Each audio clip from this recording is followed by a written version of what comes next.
Mesdames et messieurs, bonjour et bienvenue dans ce journal. Au sommaire, les travaux de construction de l'hôpital de référence d'Abomey-Calavi presque à terme. Une initiative du gouvernement Talon très appréciée des premiers bénéficiaires. De nombreux citoyens ont souhaité que l'État béninois décrète un deuil national au lendemain du drame survenu dimanche dernier à Dassazoumé.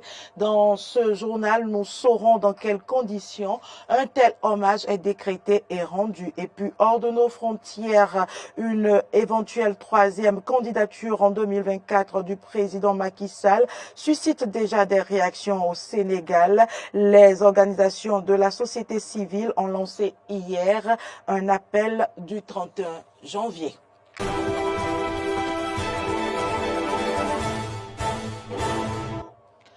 Merci pour l'attention. Je l'annonçais dans les titres. L'hôpital de référence d'Abomey-Calavi est en construction depuis plusieurs mois. Presque à terme, les citoyens béninois apprécient cette initiative qui émane du gouvernement de la rupture et qui leur est d'une grande utilité. Reportage. Le Bénin en passe de devenir la plaque tournante des services de santé de qualité dans la sous-région ouest africaine. C'est du moins l'ambition du gouvernement de Patrice Talon au terme de la construction du centre hospitalier et universitaire de référence CHUR d'Abomey-Calavi. Un hôpital qui sera le plus moderne, le plus complet et le plus équipé de la sous-région, selon le ministre de la Santé, Benjamin Rompati, au lancement des travaux de construction en 2020. C'est un coût global de 116 milliards de francs CFA. Le centre hospitalier sera construit sur une surface de 40 hectares et aura une capacité de 436 lits. Il sera également composé de 6 grandes unités d'hospitalisation et 3 hôpitaux de jour à partir d'un projet médical qui a été conçu par APHP International qui regroupe autour de 11 pôles des services médicaux chirurgicaux de pointe. Un projet phare du gouvernement qui ne laisse pas indifférents les citoyens béninois. Ça montre effectivement qu'il y a une évolution dans le secteur de la santé dans le pays. Et c'est vraiment bien que l'État ait décidé de construire un hôpital de référence au Bénin. Ça aiderait beaucoup la population. Et pour ceux qui sont à Calavi, pour le transport, les dépenses et tout ça, je pense que c'est une bonne chose. Quand vous prenez un peu le taux de mortalité, toutes tendances confondues, que ce soit les enfants, que ce soit les adultes, que ce soit les vieux, c'est dit, c'est peut-être le manque de soins adéquats. Il y a un hôpital de référence, ce serait vraiment bien. Le centre hospitalier et universitaire de référence d'Abomey-Calavi a une capacité de 436 lits et dispose de services de pointe notamment en cardiologie interventionnelle, gastro-entérologie et autres spécialités médicales. En termes de chirurgie, il offre la chirurgie cardiovasculaire et thoracique, la chirurgie de l'ophtalmologie et d'otorhinolaryngologie de pointe avec un service de médecine nucléaire et de radiothérapie pour la prise en charge du cancer. En somme, un hôpital qui va devenir une fierté nationale au dire des citoyens. Une fierté. C'est une fierté en ce sens que nous allons un temps soit peu finir avec les évacuations à l'extérieur. Si cet hôpital de référence est tamponné par le chef de l'État, peut être bien suivi, je crois que ça va régler beaucoup de problèmes. Et je crois que l'État va débourser moins, l'État va saigner moins financièrement. Les Béninois espèrent que le gouvernement prendra les dispositions nécessaires pour que les services du CHUR d'Abomey-Calavi soient accessibles à tous. Tout le monde n'a pas les moyens pour se faire soigner réellement. Je parle de ces gens qui parfois ont des pathologies graves, mais qui n'ont pas les moyens pour se faire soigner. Et là, c'est la mort qui suit. Même au niveau des fonctionnaires moyens, ce n'est pas toujours évident qu'on ait les sous pour se faire soigner. Vous voyez, les gens meurent énormément d'AVC, de dialyse, etc., etc.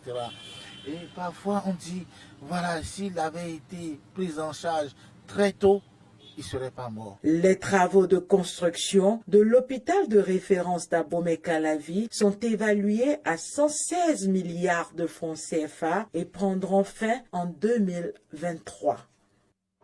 Suite au drame survenu dimanche soir et qui a fait plus d'une vingtaine de morts, des souhaits ont été exprimés afin qu'un deuil national soit décrété par le gouvernement. Si le deuil national est une mesure permettant de rendre ou de marquer l'hommage de la nation à la mémoire d'une ou de plusieurs personnes qui méritent un tel honneur, dans quelles conditions le décrète-t-on et qu'est-ce que cet hommage implique? Réponse avec Arthur Windo. Contrairement aux idées reçues, une journée de deuil national n'est pas une cérémonie funéraire. Pour autant, ce concept existe dans l'objectif de rendre publiquement hommage à un défunt. Il est question de symboliser le recueillement de la nation vis-à-vis du décès d'un ou de plusieurs individus. Je vais vous dire que le deuil national, c'est une journée ou une période plus ou moins longue décrétée par le gouvernement en vue de saluer la mémoire d'une personne ou d'une personnalité qui a marqué l'histoire de toute une nation ou des citoyens qui ont péri dans des événements dramatiques. Le second aspect de la définition, c'est lorsqu'il va s'agir des citoyens qui ont péri dans des événements dramatiques. Je vais vous donner l'exemple sur cet aspect. Je vais un peu laisser le Bénin pour donner l'exemple de la France. Je vais vous rappeler peut-être l'attentat perpétré contre le journal Charlie Hebdo. Vous aurez dû constater que le président d'alors, François Hollande, a décrété la journée du 8 janvier 2015 comme deuil national. Relativement rare, le deuil national n'a été appliqué que quelquefois dans l'histoire et dans différentes conditions. Il n'y a pas une codification à l'heure actuelle en République du Bénin qui aborde le deuil national. Maintenant, ça va dépendre du pouvoir discrétionnaire du président de la République. Et là, pratiquement en France aussi, je ne crois pas qu'il y ait une codification. Donc, sur ce panel, je vais vous dire que le deuil national, les conditions pour le décréter, il va s'agir soit du président de la République lorsque nous sommes dans un régime présidentiel, le cas du Bénin. Il va s'agir du Premier ministre ou du chancelier. Quand je parle du Premier ministre, c'est le régime parlementaire. Si autrefois, une journée de deuil national était synonyme d'un arrêt complet des activités du pays, ce n'est plus le cas aujourd'hui. Néanmoins, cela implique un certain nombre de choses.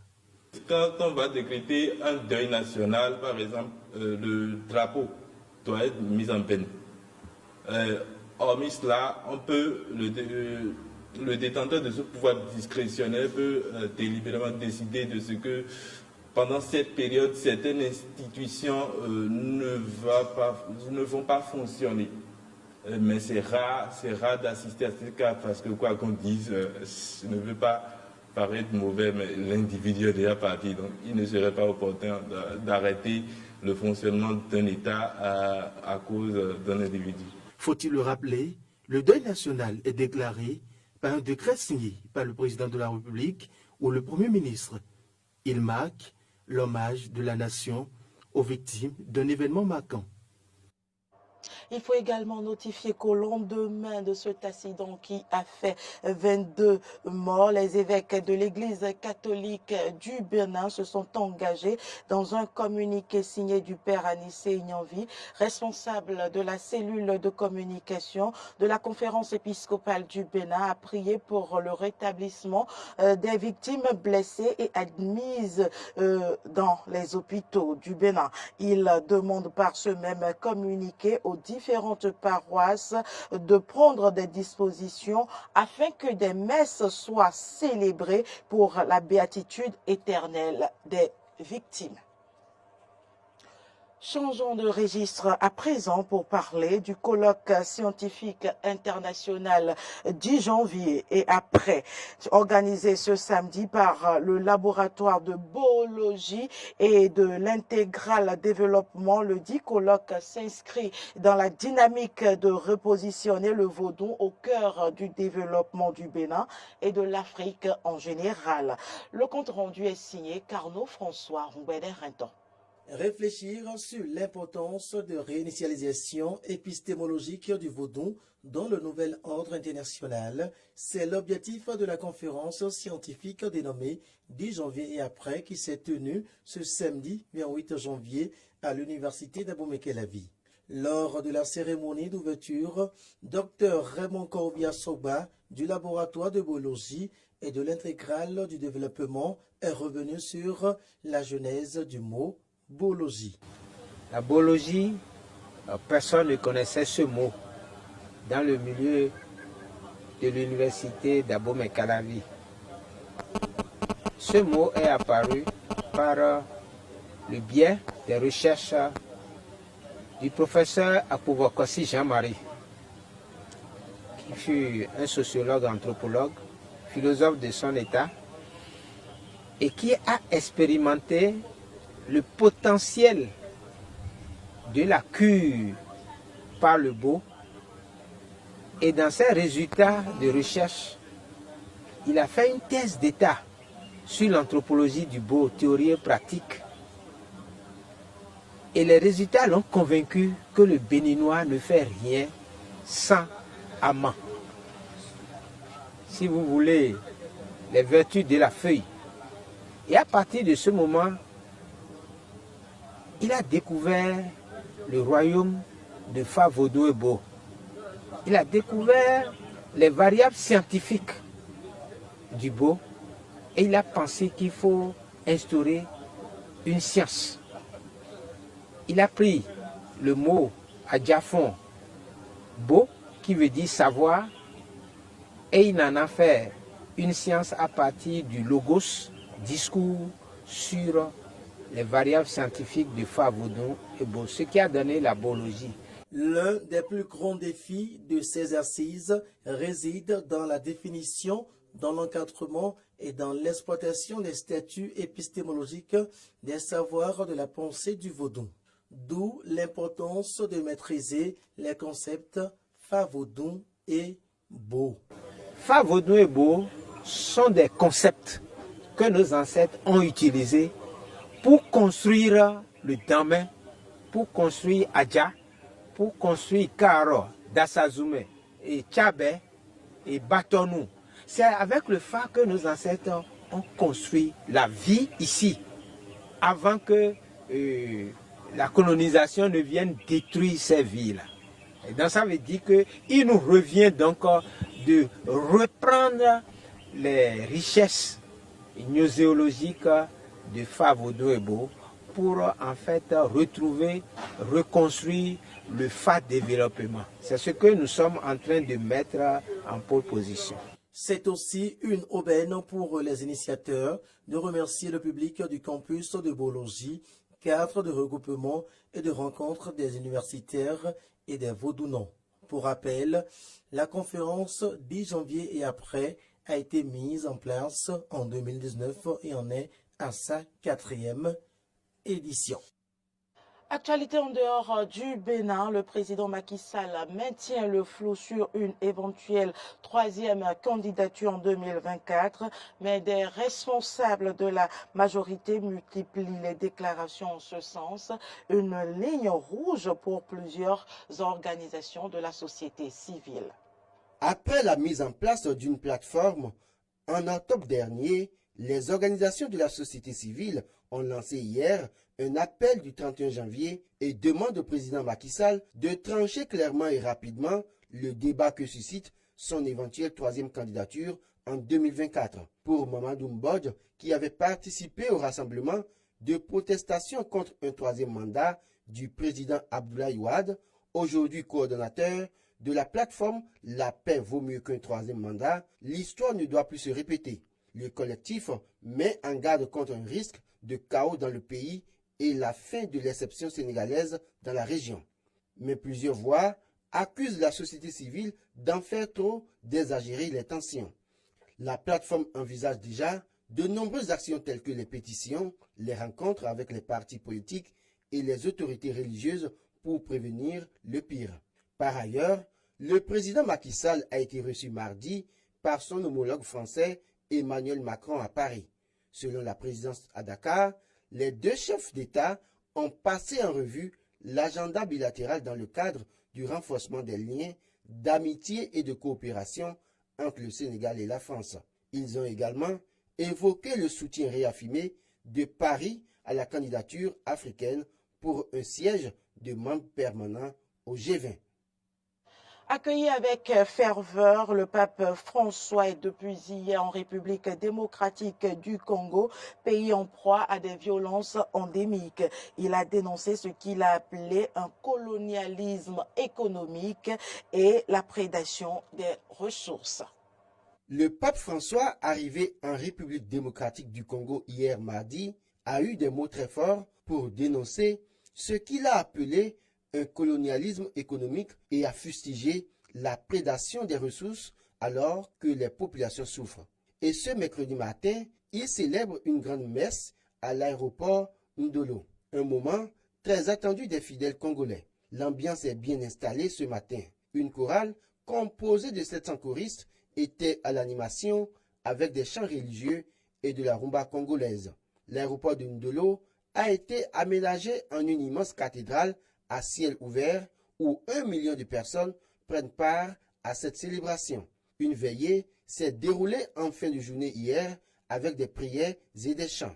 Le gouvernement a décrété ce mercredi matin férié et les écoles seront fermées toute la journée. Des milliers de policiers, de militaires et de membres de la garde républicaine ont été déployés sur tout le parcours du pape François et sur le site de l'aéroport. Ce sera tout pour cette édition. Merci pour l'attention. À demain.